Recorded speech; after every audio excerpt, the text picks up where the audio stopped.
Het is een enorme klus geweest om hier vandaag te kunnen zeggen dat we apetrots zijn op het simpele feit dat het gewoon gelukt is.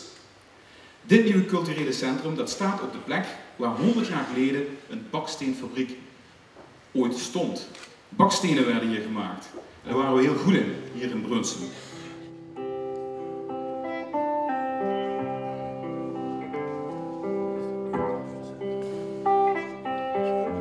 Met z'n allen?